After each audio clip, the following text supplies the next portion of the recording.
بسم اللہ الرحمن الرحیم۔ السلام علیکم ناظرین، امید ہے آپ خیریت سے ہوں گے۔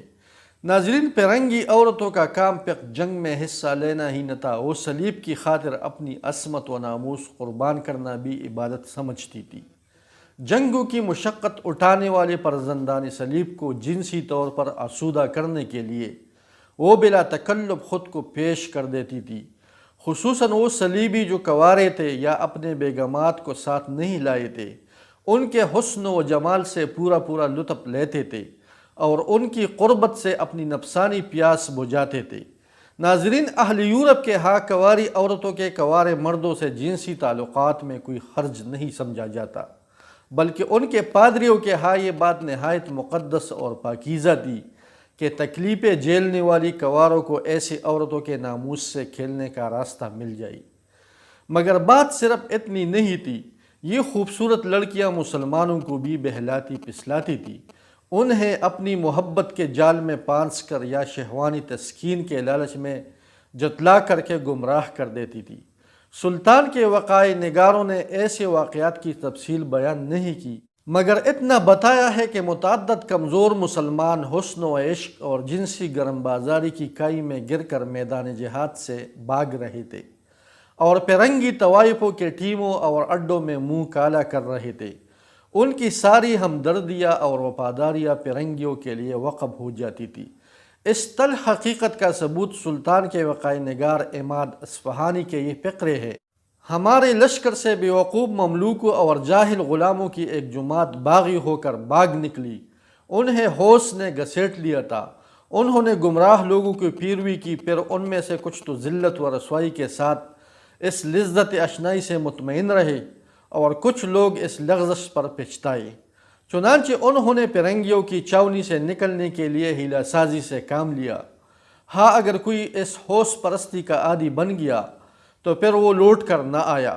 جو شخص اس طرح ان سے جا ملا، ملزم بن جانے کی وجہ سے اس کی حالت سنگین ہو گئی اور اس کے لیے شہوت کا دروازہ پاٹوں پاٹ کھل گیا، کیونکہ پیرنگیوں کے نزدیک اس میں کوئی حرج نہیں سمجھا جاتا کہ کوئی کنواری لڑکی ان لوگوں کو شہوت پوری کرنے کا موقع دے جو بیویوں سے لطف اندوز نہیں ہو سکتے، بلکہ پادریوں کے نزدیک یہ معاملہ بڑا پاکیزہ ہے کہ تکلیف میں گرے ہوئے لوگ اور بیویوں سے محروم مرد کنواری لڑکیوں سے شہوت پوری کرے۔ ناظرین، اس جنگ میں کبوتروں نے کمال کردار ادا کیے۔ حقہ کی کوئی خبر اب سلطانی کیمپ تک نہیں پہنچ سکتی تھی، وہاں مزید خوراک و رس پہنچانا بھی ممکن نہیں رہا تھا، کیونکہ یہ شہر اب ایک بار پھر بحر و بر دونوں طرف سے پیرنگیوں کے محاصرے آ چکا تھا۔ سلطان کے معسکر میں اس صورتحال سے پریشانی پھیل رہی تھی، کیونکہ شاید ہی کوئی شخص ایسا ہو جس کا کوئی نہ کوئی عزیز یا رشتہ دار حقہ میں نہ ہو۔ حقہ میں خوراک کا ذخیرہ تو فوراً ختم ہو جانے کا خطرہ نہ تھا، مگر وہاں سے مواصلاتی رابطے کا مکمل انقطاع بے حد خطرناک تھا۔ سلطان کی مجلسی مشاورت میں اس مسئلے پر غور ہوا اور آخر ایک حل نکال لیا گیا۔ شام میں کبوتروں کے ذریعے پیام رسانی ایک عرصے سے جاری تھی۔ خود سلطان کے زیر انتظام بعض شہروں اور فوجی کیمپوں میں یہ ذریعہ مواصلات کامیابی سے استعمال ہو رہا تھا، جبکہ پیرنگی اس سے قطعاً نابلد تھے۔ یہ پیغامات خفیہ زبان کوڈ ورڈ میں لکھے جاتے تھے۔ بھیجنے کا طریقہ یہ تھا کہ پیغام کے ہر پرچی کو لپیٹ کر بتی کی شکل دے دی جاتی، پھر اسے پیتل یا تانبی کی نلکی میں ڈال کر ڈھکن لگا دیا جاتا، یہ کہ ایک ریشمی ڈوری کے ذریعے پیام رسان کبوتر کے پیروں سے باندھ دی جاتی۔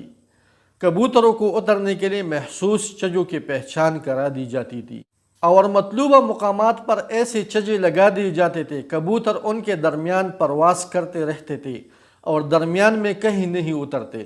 غرض سلطان کے افسران نے ایسے کبوتروں کے ذریعے عکا سے پیام رسانی کا سلسلہ شروع کر دیا۔ یہ طریقہ اتنا کامیاب ہوا کہ دن بھر میں کبوتروں کی کئی پروازیں عکا جاتی آتی۔ اس کام کے لیے سرکاری کبوتر کم پڑ گئے۔ تب سلطان کے ایسے سپاہیوں کے کبوتر کام آئے جو شوقیہ کبوتر بازی کیا کرتے تھے۔ یہ کبوتر باز عادت سے مجبور ہو کر اپنے پالتو کبوتروں کو جہادی سفر میں بھی ساتھ لے آئے تھے۔ ان کے خیموں کے ساتھ لکڑی کے کھمبے اور بانس کے چھجے دور سے نظر آ جاتے تھے۔ پالتو کبوتر دور دور تک پرواز کر کے واپس اپنے مالک کے چھجے پر ہی آ کر بیٹھتے تھے۔ سنجیدہ قسم کے افسران اور سپاہی ان پر اعتراض بھی کرتے، کوئی کہتا یہ کیا فضول مشغلہ ہے، مگر اس موقع پر یہی مشغلہ کام آ گیا جس سے عکا سے رابطے کی ناگزیر ضرورت پوری ہوتی رہی۔ ان پرندوں کے سہارے عکا والوں کو باہر کے تازہ حالات کا علم ہوتا رہا اور وہ بھی اپنی ضروریات اور مسائل سلطان تک پہنچاتے رہے۔ سلطان کے ہاں ان تازہ مسائل پر مشورہ ہوتا اور ان کا حل نکالنے کی کوشش کی جاتی۔ کبوتر پیغام تو لے جاتے تھے مگر وہ دوسری چیزیں لے جانے سے قاصر تھے۔ انہیں خفیہ الفاظ میں لکھی گئی مختصر پیغامات کے لیے استعمال کیا جا سکتا تھا۔ وہ باقاعدہ سفیر کا کام نہیں دے سکتے تھے، اس لیے حقہ کے امراء تک اہم چیزیں اور تفصیلی مراسلے پہنچانے اور ان سے زبانی بات چیت کے لیے پیراکی کے ماہرین سے کام لیا جانے لگا۔ یہ جان باز پیراک رات کی تاریکی میں ساحل کے کسی ویران گوشے سے سمندر میں کود جاتے اور تقریباً 2.5-3 میل تک تیر کر حقہ پہنچتے۔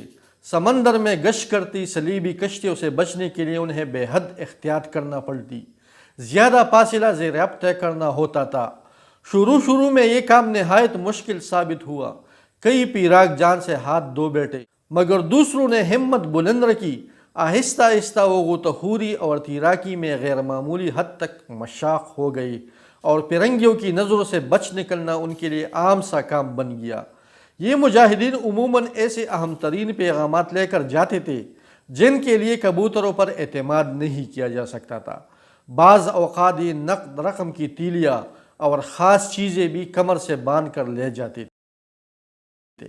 ناظرین، سلطان ایوبی نے اس پرخطر کام میں حصہ لینے والوں کے لیے خزانے کا منہ کھول دیا تھا، اس لیے ان کے حوصلے تازہ رہتے تھے۔ کامیاب پیغام رسانی کے باعث اہل عکا کی ہمت بھی برقرار رہی۔ مشرق یا مغرب میں پرنگیوں کو کوئی نقصان پہنچا تو ایسی خبر سلطان کے خیمے تک پہنچنے کی تھوڑی دیر بعد عکا والوں کو بھی معلوم ہو جاتی تھی۔ وہ پسیل پر چڑھ کر پرنگیوں کو چڑھاتے، ان پر پیکرے کستے۔ یہ دیکھ کر صلیبی بہت حیران ہوتے تھے کہ اتنے سخت محاصرے کے باوجود انہیں ہر پل دور دراز کی خبریں کیسی ملتی رہتی ہے۔ بعض پرنگیوں کا خیال تھا کہ مسلمانوں کے قبضے میں جنات ہیں جو انہیں خبریں لا کر دیتی ہے۔ ناظرین، اس ویڈیو کے بارے میں آپ کا کیا رائے ہے؟ اپنا رائے ہمارے ساتھ کمنٹ باکس میں لازمی شیئر کریں۔ اگر چینل سبسکرائب نہیں کیا تو مہربانی کر کے چینل کو ضرور سبسکرائب کریں تاکہ آپ کو ایسی تاریخی ویڈیو ملتی رہے۔ اپنے اور اپنے ارد گرد کے لوگوں کا خاص خیال رکھیے۔ السلام علیکم۔